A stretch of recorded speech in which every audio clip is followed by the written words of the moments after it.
오늘 말씀의 제목은 율법과 은혜입니다. 율법과 은혜 하면 무엇이 생각나시나요? 율법과 은혜 하면 우리는 예수 그리스도를 생각합니다.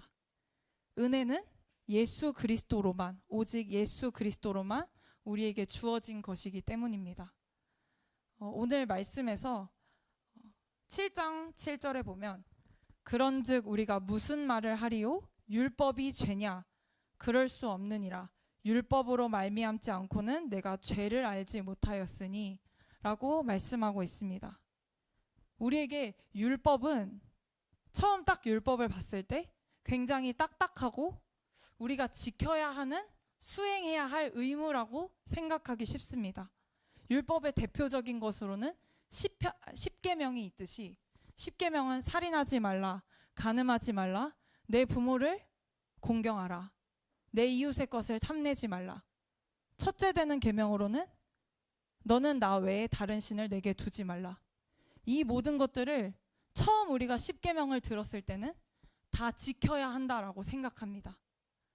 그러나 이 율법을 우리가 오해하는 것이 바로 여기에 있습니다. 우리는 이 율법을 지켜야 하는 것 이전에 율법의 기능이 무엇인지 먼저 정확하게 알아야 하는 것입니다.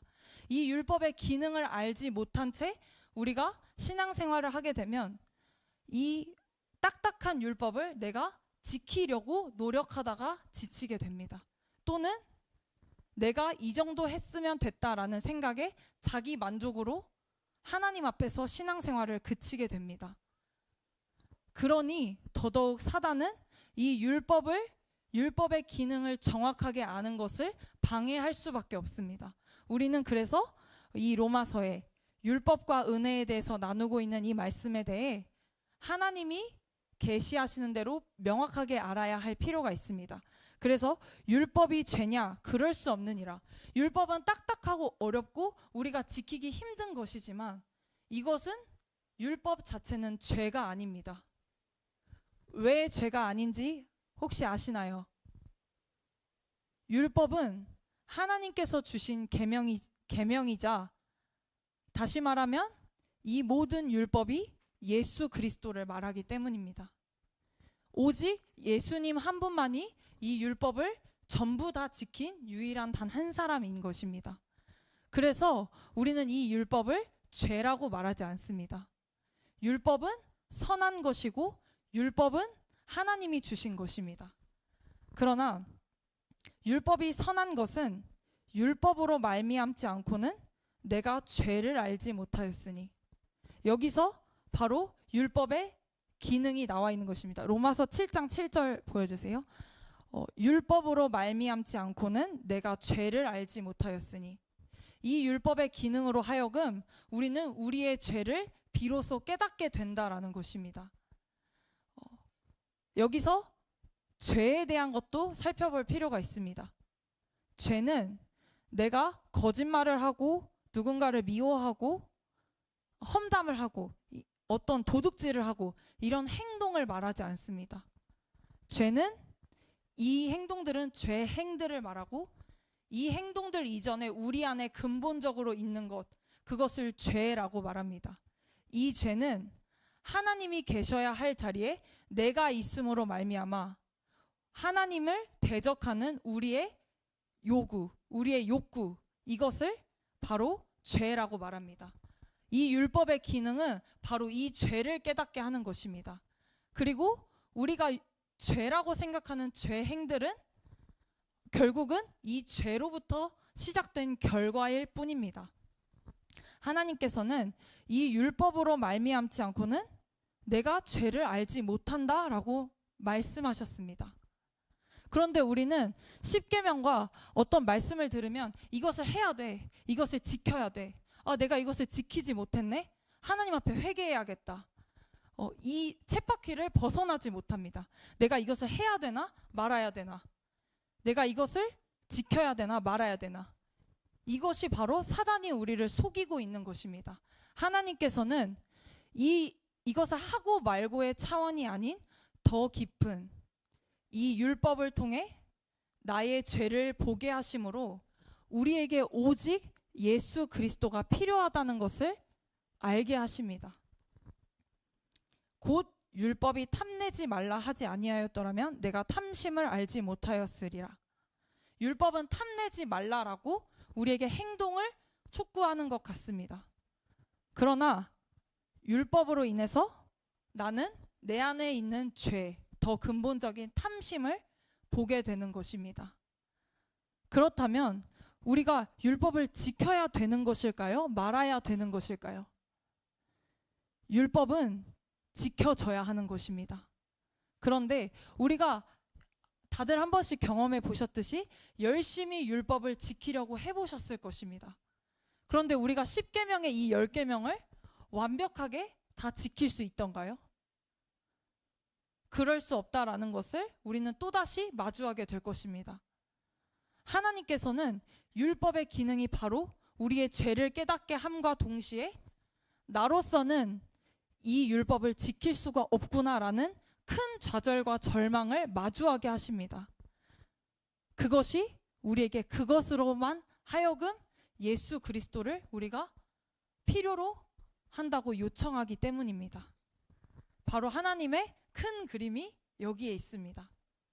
그러나 죄가 기회를 타서 계명으로 말미암아 내 속에서 온갖 탐심을 이루었나니, 이 말은 무슨 말이냐면 우리 안의 죄, 하나님을 대적하는 그 욕구는 바로 하나님이 주신 선한 율법조차도 이용하여 내 안에서 죄를 더 죄되게 만든다는 것입니다. 우리는 하나님의 선한 율법을 절대 나의 의로 선하게 지킬 수 없습니다. 그렇게 하려고 하면 할수록 더더욱 나는 율법 앞에 절망을 느낄 수밖에 없습니다. 그 선한 율법조차도 우리가 이용하는 그 탐심을 보게 될 것입니다. 이것이 바로 인간의 전적인 타락입니다. 인간으로서는 죄를 깨달을 수도 없고 깨달은 뒤에도 이 죄를 해결할 수도 없다라는 것입니다. 하나님의 구원은 바로 이 죄를 해결하시기 위해 예수 그리스도를 보내셨다라는 것입니다. 단지 2000년 전에 십자가에서 죽으신 십자가 사건을 역사적으로 일어났다는 그 일을 내가 믿는 것이 믿음이 아니라, 오늘 내 삶 가운데서 율법을 지키려고 하지만 지킬 수 없는 나의 그 죄를 해결하셨다라는 것을 실제적으로 내 삶에서 확증하는 것입니다. 이 실제적인 예를 위해 창세기 4장의 말씀을 제가 찾았습니다. 이 말씀이 떠올랐습니다. 다 알다시피 가인과 아벨의 제사입니다. 먼저 가인과 아벨의 제사는 아담과 하와가 에덴 동산에서 타락한 이후에 에덴 동산에서 쫓겨나고 일어난 일입니다. 첫 번째 일입니다. 하나님은 그 타락 이후에 인간의 죄가 어떻게 이루어지고 있는지를 보여주고 계십니다. 4장 5절을 함께 읽겠습니다. 가인과 그의 재물은 받지 아니하신지라 가인이 몹시 분하여 안색이 변하니. 6절도 읽겠습니다. 여호와께서 가인에게 이르시되 네가 분하여 함은 어찌 됨이며 안색이 변함은 어찌 됨이냐. 아멘. 하나님께서 아벨은 피의 제사를, 양의 첫 새끼를 하나님께 제물로 드렸고, 가인은 농사 짓는 사람이어서 농작물로 하나님께 드렸습니다. 양치는 사람이고 농사하는 사람이니까 그냥 하나님 앞에 제사를 드린 것인데, 왜 하나님은 가인과 아벨을 다르게 이 제사를 받고 받지 않으셨을까요? 우리가 우리의 관점에서 이것을 바라보면 하나님은 차별하시는 하나님, 하나님은 공평하지 못한 하나님이라는 생각이 듭니다. 그러나 하나님께서는 가인과 그의 재물을 받지 않으셨다라고 말씀하십니다. 그의 재물뿐만이 아니라 가인도 받지 않으셨습니다. 여호와께서 가인에게 이르시되 네가 분하여 하면 어찌 됨이며 안색이 변하면 어찌 됨이냐. 가인이 드린 제물을 하나님께서 거절하셨을 때 가인이 보인 첫 번째 반응은 분하고 안색이 변한 것입니다. 근데 그때 하나님께서 이렇게 말씀하십니다. 7절 함께 읽겠습니다. 네가 선을 행하면 어찌 낯을 들지 못하겠느냐. 선을 행하지 아니하면 죄가 문에 엎드려 있느니라. 죄가 너를 원하나 너는 죄를 다스릴지니라. 아멘. 하나님께서 이러시는 것입니다. 가인아, 네가 정말 선을 행했다면, 내 앞에서 네가 옳은 행위를 했다면 어찌하여 네 얼굴을 내 앞에서 들지 못하느냐. 네가 정말 선을 행하지 않는다면 죄가 너의 문 앞에 엎드려져 있느니라. 죄가 너를 원하나 너는 죄를 다스릴지니라. 이 말씀인 것입니다. 이것은 무슨 말이냐면 가인이 분내고 화내는 것에 그 행위 자체를 하나님은 경책하시는 것이 아니라 그 중심에 무엇이 있는지를 꿰뚫어 보시는 것입니다. 다시 말하면 죄의 행위 아니라 그 가인 안에 있는 그 분노, 죄, 하나님을 대적하는 마음, 하나님의 자리에 나를 올려놓는 마음, 그것을 지적하신 것입니다. 그러면서 죄가 문에 엎드려 있느니라 라고 말씀하십니다. 이거는 우리말 성경에 뭐라고 나와 있냐면 죄가 문에 엎드려져 있다라는 것은 죄가 웅크리고 기회를 엿보고 있다라고 말하고 있습니다. 아까 우리가 로마서 7장 8절에서 봤듯이 죄가 기회를 타서 계명으로 말미암아 나를 죽였도다. 언제나 그 죄는 우리가 하나님을 대적하는 그것으로 계속해서 가기를 노려보고 있다라는 것입니다. 그렇지만 하나님께서 죄가 너를 원하나 죄는 너를 넘어뜨리려 하나 너는 죄를 다스릴지니라. 이 말은 다시 말하면 우리에게 죄를 다스릴 하나님의 능력이 있다라는 것입니다. 하나님께서는 그것을 말씀하신 것입니다. 그런데 그 다음에 가인의 행동은 놀랍습니다. 가인이 4장 8절을 보여주세요. 가인이 그의 아우 아벨에게 말하고 그들이 들에 있을 때에 가인이 그의 아우 아벨을 쳐 죽이니라. 분노와 안색이 변하는 것에 그치지 않고 자기의 동생을 쳐 죽입니다. 하나님이 내 제사를 받으시지 않았다는 것으로.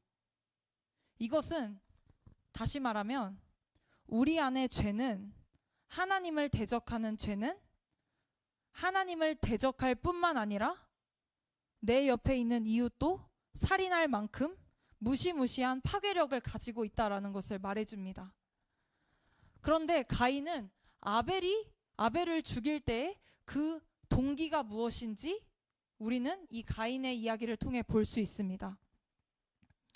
여호와께서 가인에게 이르시되 네 아우 아벨이 어디 있느냐. 그가 이르되 내가 알지 못하나이다. 내가 내 아우를 지키는 자니까. 창세기에 에덴 동산의 아담과 하와의 모습과 비슷합니다. 죄를 짓고 나서 그들의 몸을 가렸습니다. 왜 가렸을까요? 그들에게 수치심이 느껴졌기 때문입니다. 그리고 하나님을 마주대할 자신이 없어졌기 때문입니다. 가인은 아벨을 죽이고 나서 하나님 앞에 설 수 없었습니다. 그래서 내가 내 아우를 지키는 자니까 내가 알지 못하나이다. 단지 이 살인이라는 것이 우리 사회를 사는 삶에 있어서 살인이 그렇게 쉽게 범하는 죄가 아니라고 생각해서 이 이야기가 나와 다른 이야기라고 생각해서는 안 됩니다. 왜냐하면 예수 그리스도께서는 산상수훈에서 네 형제를 대하여 라가라 하는 자마다 지옥불에 떨어지리라 라고 말씀하셨습니다. 살인하는 행위뿐만이 아니라 내가 마음으로 누군가를 향해 저런 멍청이, 저런 바보 이렇게 말만 해도 우리가 지옥불에 떨어진다는 것입니다. 이것에서 우리가 이 죄를 짓지 않을 사람이 여기에 단 한 사람이라도 있을까요? 그렇지 않습니다. 하나님은 이렇게 엄격한 하나님의 율법을 들이미시는 이유가 바로 율법의 기능을 깨달으라는 것입니다. 이것을 통해 우리의 죄를 보라고 말씀하시는 것입니다. 그래서 이 가인의 예를 통해서 말하고자 하는 것은 무엇이냐면 우리는 하나님 앞에 우리의 죄가 드러나는 것을 거부합니다. 그리고 사단이 그 드러나는 것을 어떻게든 우리를 설득해서 드러나지 않도록 숨게 만듭니다. 하나님께서는 그러나 너희가 율법 앞에 서기 위해서는 우리의 모든 것이 낱낱이 드러나야 된다라고 말씀하십니다. 이것이 드러나지 않기 위해 우리가 열심을 행하는 것, 열심히 신앙생활을 행하는 것, 이것을 하나님께서는 분토라고 말씀하십니다. 바리새인들의 영적 위선은 바로 이런 것이었습니다. 마태복음 23장 23절 말씀입니다. 화 있을진저 외식하는 서기관들과 바리새인들이여 너희가 박하와 회양과 근체의 11조는 들이되 율법에 더 중한 바 정의와 긍휼과 믿음은 버렸도다. 그러나 이것도 행하고 저것도 버리지 말아야 할지니라. 하나님께서 예수 그리스도께서 바리새인들을 향해 너희가 이 수많은 너희의 수익을 가지고 11조를 어떻게 드려야 할까? 내가 어떻게 하면 더 섬길 수 있을까? 이것은 하나하나 따지면서 굉장히 많은 노력을 기울여서 하나님 앞에 드린다고 합니다. 그리고 겉은 번지르르 합니다. 그러나 하나님께서는 바리새인들의 이것을 지적하셨습니다. 회칠한 무덤과 같다. 그 예수님이 살던 시대의 무덤은 이렇게 평평한 무덤이었습니다.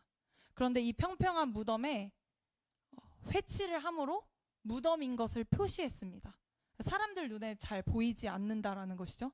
그런데 그 무덤 아래에는 온갖 시체와 뼈들, 죽은 사람의 것들이 가득하였음을 바리새인들에게 말하고 있었던 것입니다. 하나님께서는 율법의 기능으로 말미암아 우리의 죄가 드러날 때 그때야 우리가 예수 그리스도를 찾게 되는 우리는 존재적 죄인이다. 우리로부터는 선한 것이 아무것도 나올 수 없음을 너희는 깨달아야 한다라고 말씀하고 있습니다.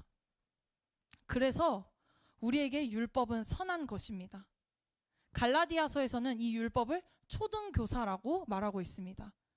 우리의 초등교사가 되어 우리를 예수 그리스도께로 인도하는, 그래서 우리로는 할 수 없는 우리의 죄를 깨닫게 하셔서 한 예수 그리스도께서 이 죄를 해결하셨음을 알게 하는 것입니다.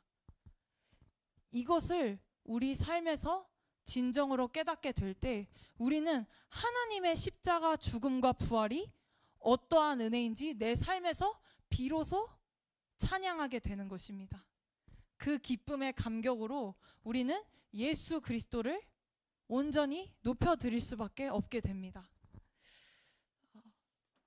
오늘 말씀에서 그러나 죄가 기회를 타서 계명으로 말미암아 내 속에서 온갖 탐심을 이루었나니, 여러분들 안에 있는 그 탐심과 남을 미워하는 마음, 시기 질투, 그리고 이것은 믿지 않는 사람들을 향한 말이 아닙니다.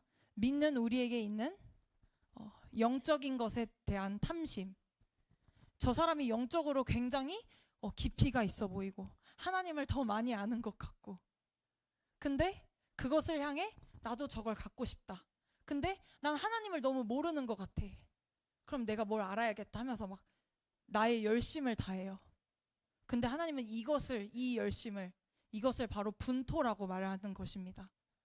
우리가 왜 하나님 앞에 솔직하지 못할까요? 왜 이 공동체가 예수 그리스도가 머리 되신 교회라고 하면서 우리의 것을 드러내기를 거부하고 있을까요?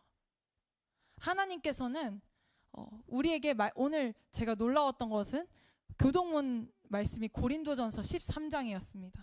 사랑에 대한 내용이었어요. 근데 그 사랑을 하나님께서 말씀하실 때에 그냥 1차원적으로 해석해서 오래 참아야지, 무례히 행하지 말아야지, 나를 통제하는 그 정도의 차원에 머무는 것을 원하지 않으십니다. 사랑은 그 사람이, 어떤 사람이 율법 앞에 섰을 때 그 율법으로 말미암아 수치심을 온전히 감당하게 됐을 때에 그것을 통해 하나님이 일하시는 것을 바라봄으로 인내하는 것입니다. 우리 모두는 여기서 단 한 사람도 예외하지 않고 그것을 경험하게 될 것입니다. 그것이 바로 하나님이 작정하신 뜻이기 때문입니다. 그런데 그 앞에 서는 사람을 우리는 어떤 그 일부분의 모습만 가지고 너무나 쉽게 판단합니다. 그러나 그 판단하는 것도 우리에게 은혜가 될 수 있다라는 것은 우리 안에서는 그 판단을 하는 나일지라도 하나님께서 나를 구속하셨기 때문입니다. 나를 구원하셨기 때문입니다. 저 사람이 저런 모습을 가지고 있을지라도, 내가 이런 모습을 가지고 있을지라도 우리는 똑같이 하나님의 구원을 입은, 은혜를 입은 자들입니다. 가인에게 하나님께서는, 가인이 이 뒤에 한 말이 저는 그동안 주목하지 않았습니다. 제가 항상 사로잡혀 있던 건 이것이었습니다. 내가 가인인가? 내가 아벨인가? 나는 아벨의 제사를 드리고 있나? 율법에 따라 이것을 행하고 있나? 안 행하고 있나? 나를 판단하느라 바빴습니다. 그러나 하나님께서는 그러한 가인에게도, 인간의 전적인 타락으로 인한 죄를 범한 가인에게도 하나님께서는 그 가인을 죽인 자는 벌이 7배일지니라 하며 가인을 보호하십니다. 이 가인에게 하나님께서는 선을 여전히 행하고 계셨습니다. 내가 죄를 범했을지라도 하나님께서는 우리에게 끊임없이 예수 그리스도의 구속의 은혜를 손 내밀고 계십니다. 그러니 우리가 부끄러워할 것은 아무것도 없습니다. 목회자라고 해서, 여기에 있다라고 해서, 매일 교회에 산다라고 해서, 매일 찬양한다라고 해서 내 안에 이 부패한 본성들이 없는 것은 아닙니다. 날마다 씨름해야 하고 날마다 하나님의 구속의 은혜를 기억해야 합니다. 그런데 사단은 이 율법의 기능, 예수 그리스도께로 가는 것을 막기 위해 우리를 낙심해서 끝나게 합니다. 그리고 더 우리를 재촉하여 행동하게 만듭니다. 이거 해야지, 저거 해야지, 말씀 더 봐야지, 기도해야지, 이렇게 만듭니다. 그리고 정작 내 안에 내가 모른다는 것은 스스로 인정할 수 없게끔 나를 포장합니다. 예수님께서 바리새인에게 이토록 차가우셨던 이유가 무엇인지 아십니까? 예수님은 너희의 겉모습을 바라보는 것이 아니라 그 깊은 내면의 죄를 드러내시기 위해 너희의 구원자는 오직 나 예수 그리스도 뿐이라는 것을 알게 하시기 위해 사람들에게 차가울 수밖에 없었습니다. 그런데 이 예수님이 어떻게 사랑이 아닐 수가 있겠습니까? 내가 저 사람의 영혼을 위해 그냥 좋은 말 해주고, 힘들어 하니까 격려해주고, 이 정도의 차원에서 끝난다면 우리는 진정 그 사람이 예수 그리스도께로 인도되는 것을 막고 있는 것입니다. 예수님께서는 정확하게 바리새인들을 향해 이렇게 말씀하십니다. 그러므로 무엇이든지 그들이 말하는 바는 행하고 지키되 그들이 하는 행위는 본받지 말라. 그들은 말만 하고 행하지 아니하며 화 있을진저 외식하는 서기관들과 바리새인들이여, 너희는 천국 문을 사람들 앞에서 닫고 너희도 들어가지 않고 들어가려 하는 자도 들어가지 못하게 하는도다 라고 말씀하십니다. 바리새인들의 이 영적 위선, 예수님이 우리에게 차가우실 수밖에 없도록 날카롭게 지적하시는 이유, 그것은 바로 우리의 죄를 드러내게 하시기 위함입니다. 우리가 그 죄를 마주대할 할 때 결코 견딜 수 없을 것입니다. 수치심과 두려움과 그리고 나를 향한 조소들을 생각하느라 그것 앞에 두려워 떨 것입니다. 그런데 우리가 진정으로 사랑으로 인내하고 품어줘야 할 것은, 한 성도가 그러한 때를 지날 때 그때 우리가 이 길을 지나왔다라는 것, 공동체 안에서 우리가 함께 이 길을 걸어가고 있다는 것, 다 같이 예수 그리스도의 구속의 은혜를 입은 자라는 것을 기억하며 그때 안아주는 것입니다. 그 전까지는 조금 날카로워도, 조금 나를 아프게 하더라도 그 너머의 것을 보기까지 우리는 함께 기다려줘야 합니다. 하나님께서 바로 우리에게 말씀하시는 사랑은 이것인 것입니다. 그리고 우리가 정확히 알아야 하는 이 율법의 기능으로 말미암아 우리는 예수 그리스도께로 인도될 수밖에 없다는 것을 깨닫게 되는 것입니다. 전에 로마서 7장 9절에 전에 율법을 깨닫지 못했을 때에는 내가 살았더니 계명이 이름에 죄는 살아나고 나는 죽었도다. 율법을 깨닫지 못했을 때는, 내가 그냥 율법을 지키려고만 했을 때에는 내가 살았습니다. 내가 살아서 내가 원하는 대로, 내가 모른다는 것을 인정하지 않고 내가 잘하는 것을 내밀면서 신앙생활을 했습니다. 그러나 계명이 우리에게 이르렀을 때는 죄가 살아나고 나는 죽었습니다.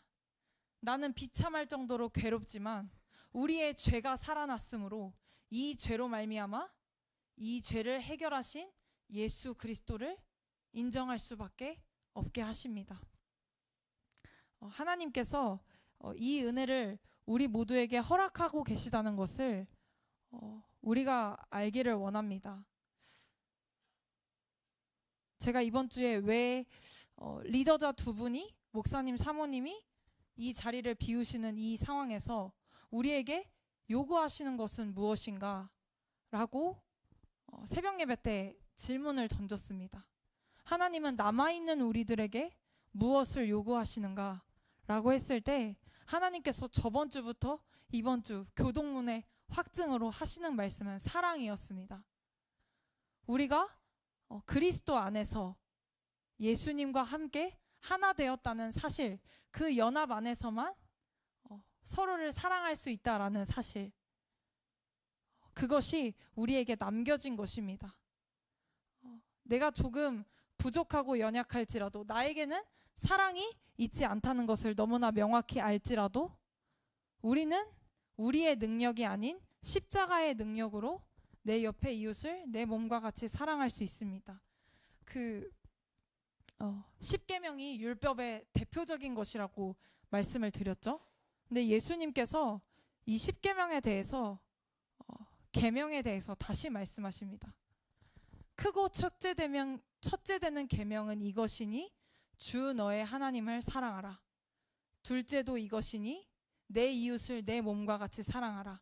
이것이 너희를 향한 나의 강령이니라 라고 말씀하십니다. 이 모든 율법은, 우리가 이 어려운 로마서를 계속해서 듣는 이유는, 그 목적은 바로 하나님을 사랑하고 내 이웃을 사랑하라는 이 명령 때문인 것입니다. 그런데 우리가 이 말씀을 많이 안다고, 내가 다른 사람들보다 많이 안다고 해서 못 가고 있는 지체들을 향해 비난할 수 없는 것은, 하나님의 목적은 이 말씀을 지식적으로 깨닫는 것이 아닌 십자가 앞에서 죽어짐으로 그 한 영혼을 사랑하는 것에 있기 때문입니다.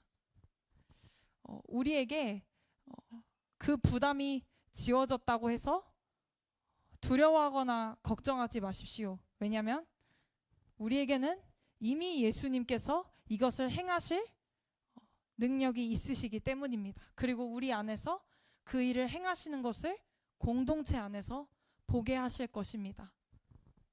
내가 행하려고 하는 모든 의지와 모든 노력을 내려놓고 그냥 이 흐름에 맡기십시오. 사도행전 교회는 성령에 의한 교회입니다. 성령이 아니고서는 움직이지 않는 교회입니다. 그런데 나의 냄새나는 나의 의를 가지고 무언가 해보겠다라고 말하는 것은 참 무지하고 어리석은 행동입니다. 우리를 공동체로 부르신 하나님의 목적이 무엇인가? 하나님 앞에서 그것을 묻고, 그리고 나는 무엇을 알아야 하고 무엇을 행해야 하는가? 우리를 인도하시는 성령께서 그것을 분명히 알게 하시지 않겠습니까? 그 하나님 앞에서 이 율법의 기능을 깨닫고 나에게 하나님이 어떻게 이 죄를 드러내시는가, 그리하여서 나에게 예수님이 어떤 분이신지를 더 깊이 아는 은혜가 있으시길 소망합니다. 기도하겠습니다. 살아계신 여호와 하나님, 우리는 골리앗 앞에서 두려워 떱니다. 골리앗 앞에서, 이 세상 앞에서 내가 가지지 못한 것을 보느라 예수님이 얼마나 위대한 분이신지를 잊고 살아갑니다. 그러나 우리에게 십자가의 능력은 멸망하는 자들에게는 미련한 것이나 구원을 받는 우리에게는 하나님의 능력이 됨이라 말씀하셨던 것처럼, 우리가 그 십자가의 능력을 힘입어 물맷돌로 골리앗을 물리친 그 다윗과 같이 하나님 앞에 서게 하옵소서.